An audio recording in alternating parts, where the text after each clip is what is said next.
Hi guys, எல்லாருக்கும் வணக்கம். சிவா. இன்றைக்கி வந்து 27 அண்ட் 28 டேஸோட கரண்ட் அஃபேர்ஸை பார்க்க போகிறோம். ஃபஸ்ட்டு கொஸ்டின், சமூக நீதி போராளிகள் மணிமண்டபம் எங்கு நிறுவப்பட்டுள்ளது? ஆன்சர், வழுதரெட்டி. வழுதரெட்டின்ற விழுப்புரம் மாவட்டத்தில் இருக்கிற ஒரு இடத்துல தான் சமூக நீதி போராளிகள்னால் 1986 87 அந்த டைமில் வந்து பார்த்திங்கன்னா எம்பிசி அப்படின்னு சொல்லிட்டு பிசியிலேருந்து தனியாக எம்பிசின்னு பிரிக்கணும்னு சொல்லிட்டு அவங்களுக்கு ஒரு 20% ஒதுக்கீடு கொடுக்கணும்னு சொல்லிட்டு போராட்டம் நடந்துச்சு. அதில் துப்பாக்கி சூடு நடத்தல 21 பேர் இறந்துட்டாங்க. அவங்களுக்கான மணிமண்டபம் கட்டுறாங்க. அதுதான் அது எங்கே கட்டுறாங்க? வழுதரெட்டி. எந்த இடத்துல? விழுப்புரம் மாவட்டத்தில் கட்டுறாங்க. ஓகேங்களா, ஞாபகம் வச்சுக்கோங்க, கேட்க வாய்ப்பு இருக்குது. அடுத்தது, இந்தியாவிலே முதல் முறையாக இதய அறுவை சிகிச்சை செய்த மருத்துவர் யார்?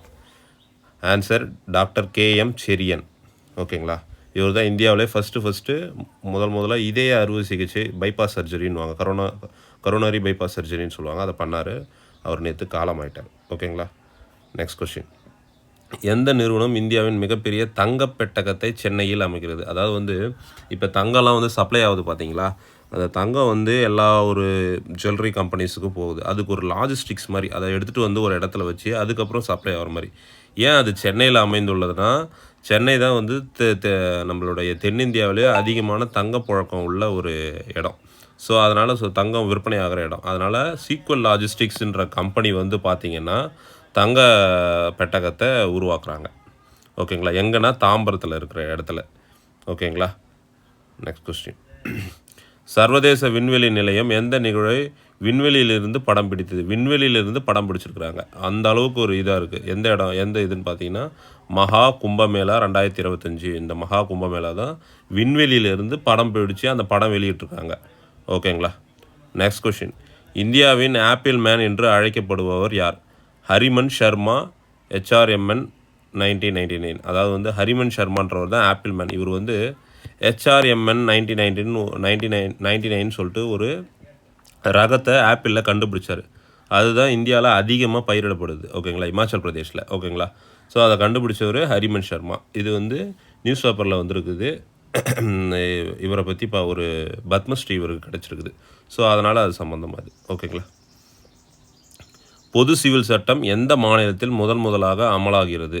ஆன்சர், உத்தரகண்ட். பொது சிவில் சட்டம் வந்து என்னென்னா, நம்மளுடைய பாலிட்டியில் part 4 directive principles of state policy, அதாவது வந்து அரசு நெறிமுறைகள்னு சொல்லிட்டு சொல்லுவாங்க. அதில் ஆர்டிக்கல் 44 படி, ஓகேங்களா, இதை வந்து காந்தி ஆதரிச்சிருந்தார். யூனிஃபார்ம் சிவில் சட்டம், எல்லா மதத்துக்குமான ஒரே விதமான சிவில் சட்டம். இது யாருக்கு பொருந்தாதுன்னா, உத்தரகாண்டில் இருக்கிற ஷெட்யூல் ட்ரைப்ஸுக்கு மட்டும் பொருந்தாது. ஷெட்யூல் ட்ரைப்ஸுக்கும் அந்த மாநிலத்தை சேர்ந்தவங்க வெளியூர் போயிட்டாங்கனாலும் அவங்களுக்கு பொருந்தாது இந்த பொது சிவில் சட்டம். ஓகேங்களா. நெக்ஸ்ட் கொஸ்டின், நடமாடும் ஆப்ரேஷன் தேட்டர் எங்கு தொடங்கப்பட்டுள்ளது? நடமாடும் ஆப்ரேஷன் தேட்டர், இதில் வந்து பார்த்திங்கன்னா எண்டோஸ்கோப்பி இருக்கும், ECG இருக்கும், எல்லாமே அந்த ஒரு ஆம்புலன்ஸ்லேயே இருக்கும். ஓகேங்களா. இது எங்கே தொடங்கப்பட்டதுன்னா நாகாலாந்தில் கொஹிமா அப்படின்ற இடத்துல, அவங்களுடைய தலைநகரம். ஓகேங்களா.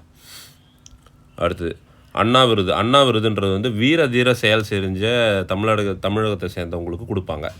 இது வந்து பார்த்திங்கன்னா ரிப்பப்ளிக் டே, அதாவது குடியரசு தினத்தில் கொடுப்பாங்க. இது யாருன்னா வெற்றிவேல்ன்றவருக்கு அதை கொடுத்துருக்காங்க. கோட்டை அமீர்ன்றது வந்து மத நல்லிணக்கம், அதாவது எல்லா மதத்துக்கும் மத நல்லிணக்கத்தை காக்கிறவங்களுக்கு அதை கொடுப்பாங்க. அது அமீர் அன்சா அப்படின்றவங்களுக்கு கொடுத்துருக்காங்க இந்த டைமு. சிறந்த காவல் நிலையம் பார்த்திங்கன்னா மதுரை தேர்வு செய்யப்பட்டிருக்குது. நாராயணசாமி நாயுடு விருதுன்றது வந்து பார்த்திங்கன்னா சிறந்த விவசாயிக்கு கொடுப்பாங்க. ஓகேங்களா. அது முருகவேல் அப்படின்றவர் வின் பண்ணியிருக்கார். அவர் வந்து குறைந்த நெல்லை வச்சு அதிகமான மகசூல் பண்ணதுக்காக. ஓகேங்களா. Who on ICC's award for test cricketer, அதாவது வந்து டெஸ்ட் கிரிக்கெட் இருக்குல்ல, அதுக்கான அவார்டு இந்த டைம் 2024 யார் வின் பண்ணியிருக்கிறாங்க அப்படின்னா ஜஸ்பிரித் பும்ரா. இதே வந்து உமன் கேட்டகரியில் வந்து பார்த்திங்கன்னா இந்தியாவில் ஒருத்தவங்க வின் பண்ணியிருக்காங்க. ஆனால் அவங்க வந்து ODI ஃபார்மேட், அதாவது ஒரு நாள் இருக்குது பார்த்தீங்களா, அதுக்கு வின் பண்ணியிருக்காங்க. யாருன்னா ஸ்மிருதி மந்தானான்றவங்க. ஓகே, ஸ்மிருதி மந்தானா. ஓகேங்களா. அவங்க வந்து வின் பண்ணியிருக்கிறாங்க.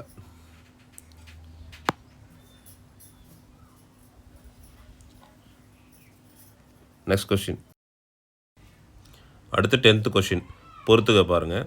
டியூரன், Radcliffe, McMahon line of actual control line of control, actual control அப்படின்னு சொல்லிட்டு அது கொடுத்துருக்கோம். இது வந்து பார்த்திங்கன்னா அப்பப்போ நம்ம நியூஸ் பேப்பரில் பார்ப்போம். இந்த இது வந்து பார்த்திங்கன்னா டியூரன் லைனுன்றது வந்து பார்த்திங்கன்னா பாகிஸ்தானையும் ஆப்கானிஸ்தானையும் பிரித்த ஒரு லைன். அது வந்து அதை பிரித்த ஒரு பேர் டியூரன்ன்றதால அந்த டியூரன் லைன்னு வைக்கிறாங்க. ரெட் கிளைஃபே அப்படின்றது வந்து இந்தியாவும் பாகிஸ்தானும் சுதந்திரம் அடையும் போது பிரித்தது. அப்படின்னும் போது அது பங்களாதேஷும் அந்த காலத்தில் பாகிஸ்தான் கூட தான் வந்துச்சு. ஸோ அதனால் அந்த ரெட் கிளைஃபே வந்து இந்தியா மற்றும் பாகிஸ்தான் அந்த காலத்தில் இருந்தது. மெக்மோகன்றது வந்து பார்த்திங்கன்னா நம்மளை ஆண்ட பிரிட்டிஷ் வந்து சைனா கூட பிரிச்சுக்கிட்டாங்க. இந்தியாவும் சைனாவும் பிரித்த லைன் அது. ஓகேங்களா. பட் ஆனால் அதை சைனா வந்து அதை நாங்கள் ஒத்துக்க மாட்டோம் அப்படின்னு சொல்கிறாங்க. ஏன்னா அப்போ வந்து டிபெட்டுக்கிட்ட தான் பிரிச்சிருப்பாங்க. டிபெட்டு வந்து இப்போ பார்த்தீங்கன்னா சைனா கண்ட்ரோலில் போயிடுச்சு. ஸோ அவங்க டிபெட்டுக்கிட்ட நீங்கள் தனியாக பிரித்தது வந்து நாங்கள் எங்களை வச்சு பிரித்தது தான் ஆக்சுவலாக இருக்கிறது அப்படின்றதால லைன் ஆஃப் ஆக்சுவல் கண்ட்ரோல்ன்றது தான் இப்போ இந்தியாவுக்கும் சைனாவுக்கும் இருக்கிறது.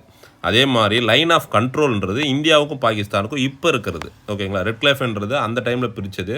அதுக்கப்புறம் போரில் மாறும்ல, போர் வரும். இப்போ கார்கில் வாரில் வந்ததுக்கப்புறம் கொஞ்சம் இந்தியா அதிகமாக பிடிச்சிருக்கோம் இடத்த. சைனா வார் 62 வந்தப்போ சைனா அதிகமாக நம்மளோட இந்தியாவோட இடத்த கொஞ்சம் பிடிச்சிச்சு.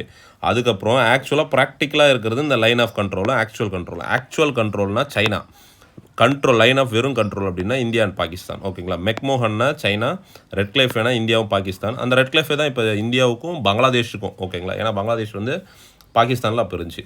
டியூரன்ன்றது மட்டும்தான் டிஃப்ரெண்ட். இந்தியா சம்மந்தமே வராது. பாகிஸ்தான் அண்ட் ஆப்கானிஸ்தான். நெக்ஸ்ட்டு இந்த மகாத்மா காந்தி தேசிய ஊரக வேலைவாய்ப்பு திட்டம் நம்ம பார்த்துருப்போம்ல கிராமப்புறங்கள்லாம். அந்த திட்டம் மத்திய மாநில பங்கீடு என்ன பண்ணுறாங்க அப்படின்னு பார்த்தீங்கன்னா 60% மத்திய கவர்மெண்ட்டும் 40% மாநில கவர்மெண்ட்டும் ஃபண்டு தரும். இப்போ ஏன் இது நியூஸ் பேப்பரில் வந்திருக்குன்னு பார்த்தீங்கன்னா 60% வந்து அதாவது வந்து இந்த இதுக்கான கூலி ஆட்களுக்கான அவங்களுடைய ஊதியத்தை வந்து கொடுக்க முடியல. அதுக்கு வந்து மத்திய கவர்மெண்ட்டோட ஃபண்டு இன்னும் வரல அப்படின்னு சொல்லிட்டு நம்ம தமிழ்நாடு கண்டிஜன் போய் பார்த்துட்டு வந்திருக்கிறாங்க. ஓகேங்களா. ஸோ அதனால் இது வந்திருக்குது. ஓகேங்களா.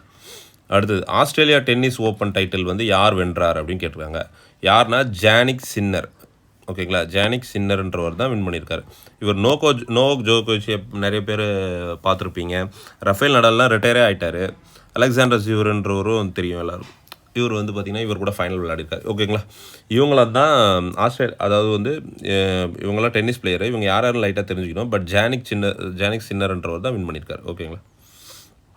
உலகின் மிகப்பெரிய அணை எங்கு கட்டப்பட உள்ளது பாருங்கள்.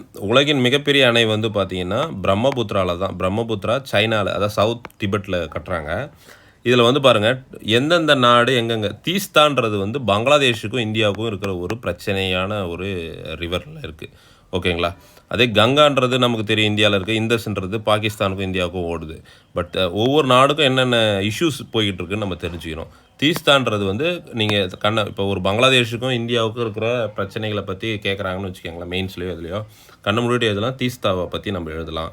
பிரம்மபுத்திரான்றது சைனாவுக்கும் இந்தியாவுக்கும் இருக்கிற ஒரு இஷ்யூஸில் இருக்குது. ஓகேங்களா. 14 சுதந்திர தினம் மற்றும் குடியரசு தினத்தில் கொடியேற்றப்படுவதில் என்ன வேறுபாடு உள்ளது அப்படின்னு கேட்டிருக்காங்க.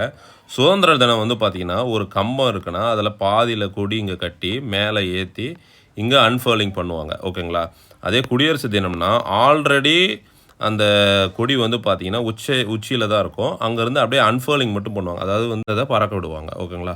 ஏன்னா வந்து 1950 நம்ம ஆல்ரெடி சுதந்திரம் பெற்றுட்டோம். அதை வந்து பறக்க விடுறோம். அதாவது வந்து ரிப்பப்ளிக் குடியரசாக நம்ம மாறுறோம். ஓகேங்களா. இவங்க வந்து நம்ம பாதியில் ஏற்றுறது காரணம் நம்ம அப்போ தான் வந்து முதல்ல முழுமையாக நம்ம ஏற்றுறோம் அப்படின்றதால இதுதான் ரெண்டுத்துக்குள்ள வித்தியாசம். ஓகேங்களா. தேங்க்யூ. நாளைக்கு பார்ப்போம். நன்றி. சப்ஸ்கிரைப் பண்ணிக்கோங்க. Keep supporting us.